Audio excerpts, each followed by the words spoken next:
If you're running Facebook ads to your Shopify store, the most important thing you need to know is where your ad spend is actually going. On the surface, Facebook might show you an amazing ROAS, but in many cases, Facebook is probably overspending on engaged and existing customer audiences, which would have converted anyway. So in today's video, I'm going to show you how to correctly set up audience segment reporting so you can shift your focus towards new customer acquisition and scale your brand profitably.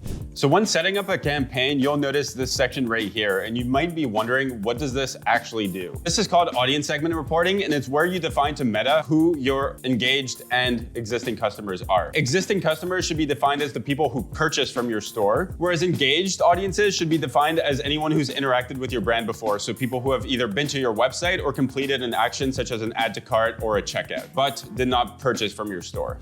And so when you have these correctly set up, what you can do is you can break down your result in terms of these audiences to see which of these audiences got you what result. So I'm in an ad account right now, and for the month of July, you can see that this account spent $309. And if I click on performance right here, customize columns, and click on ROAS, and click on my purchase ROAS, here I can see that the overall result of the account was a 6.36. Now this might seem super good on the surface, but what I can do next is I can click on my breakdown right here, click on my audience segments, and then if I click the drop down right here, it'll show me all of my results for each and one of my audience segments. So I can see that out of this 6.36, the engaged audience actually hit a 25x pretty much. My existing customers hit a 3.53. And my new audience segments hit a 6.10. So I can see also how much these audiences spent here. I can see that out of $300 in spend, that the majority was spent on new customer acquisition, which is good. About 10% was spent on existing customers, and about $9 was spent on my engaged audience.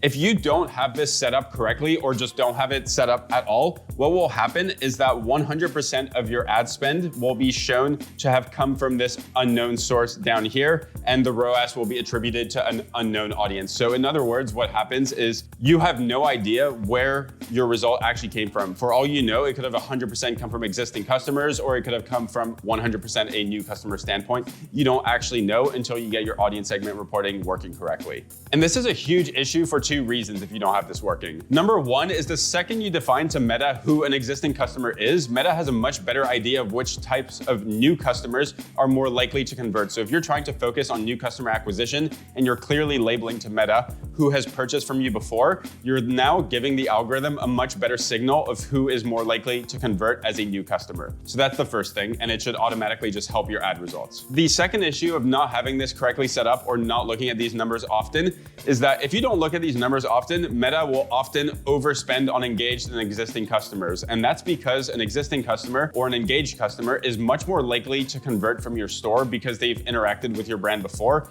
as opposed to a new customer that's never heard of you. And this is an issue because you don't actually want Meta to be overspending on these audiences, because these audiences are number one, more likely to convert anyway, and they would have sometimes converted without you running ads to those audiences. So that's kind of like the first thing. The second thing is you want to be spending the majority of your spend on new customer acquisition, because that's what actually scales your brand moving forward.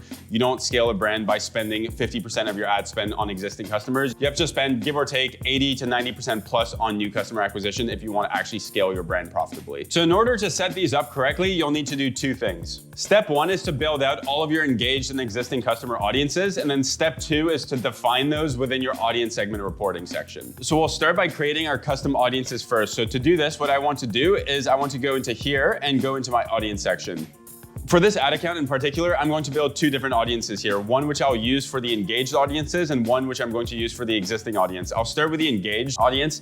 For this ad account specifically, an engaged customer in this use case is someone who has been to the website before. So what I want to start by doing is creating one of those audiences. So I'm going to select create custom audience, then click on website, click on next. And right here, I'm going to build an audience of people who have been to my website in the past 180 days. I'm choosing 180 because that's the biggest time frame that you can choose within a Meta Pixel audience. So what I want to do is select my correct data set right here. And under events, I'm going to click on all website visitors. And then down here, I'm going to change this to 180 days. And I'm going to name this audience website visitors. And then put in brackets 180 days, just like that.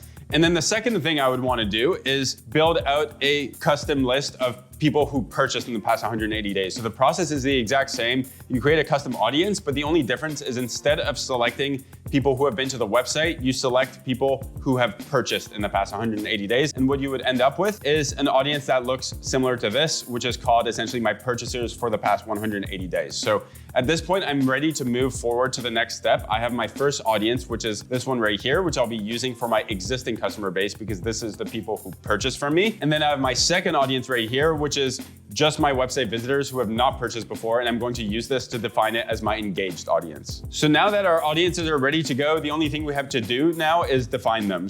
But before we do that, if you like this video so far, feel free to give me a like and a subscribe below. That way you're updated on all my newest videos to come. Now, in order to define these two audiences as my engaged and existing customer audiences, what I want to do is go on the left here and click on advertiser settings. And what I would want to do next is scroll down and click on audience segments. And so now I'm in my audience segment reporting section of the ad account, and this is where you actually plug in these audiences that you just made into the audience segment reporting. So the first thing I want to do is define my engaged audience. So as you can see in this ad account, it's not defined yet. So what I want to do is click on the drop down right here, and I'm going to search for my custom audiences. For this one specifically, an engaged customer is someone who's been to the website in the past 180 days. So I want to select that custom audience that I just created and click on confirm and click on confirm.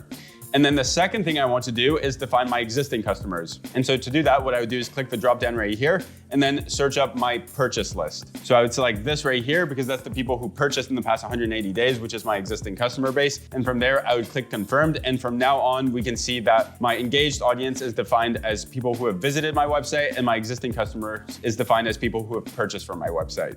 And so now if you go back into your campaign dashboard and you click on your breakdown and then your audience segments right here, you'll see all of your results segmented by your existing customers that you just defined, your engaged customers, and then your new customers. Your new customers, keep in mind, is anyone who is not part of the engaged customers or the existing customers. And in this scenario, that essentially means people who have never been to my website before and don't actually know my brand. And so now you would have a clear way of assessing the results between each audience segment. But it's also important that you use this information to take control of your ad account. If you see a good ROAS and give or take about 90% plus is being spent on new customers, then you're in a good place. But in a lot of cases, you'll often see that a very large portion of your ad spend is being allocated to engaged and existing customers, and that's where you have to really start being careful. If this is the scenario, what you're gonna want to do is have different campaigns structured in your ad account, which each target a specific audience segment. So you would essentially, instead of having one campaign which targets all of them and just letting Meta decide who gets how much spend, you want to have one campaign that's entirely dedicated to showing your ads to existing customers with a small amount of budget. Same thing for the engaged audiences. And then you want a third campaign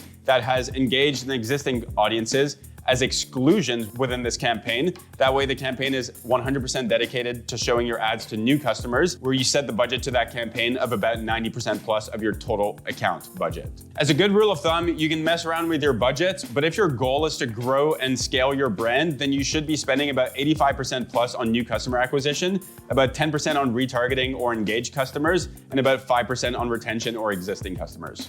So as an example, if you're spending about $1,000 a day on e-com, about $850 a day should be allocated to new customers, about $100 to retargeting, and about $50 to existing or retention-based audiences. So now with a correct setup like this, not only do you have insights on where your spend is going, but you now have full control to drive more spend into new customer acquisition to really grow your brand. So that's it for today's video. Hopefully you found it useful, and hopefully you can use this information to improve the results of your ads. If you have any questions about anything I spoke today, feel free to drop that in the comments and I'll try to get back to you as soon as I can. And if you'd like me to manage your Google or Facebook ads for you, feel free to book a call in the link below in the description. That way me and you can have a chat. Apart from that, hope you enjoyed this video and I'll see you on the next one.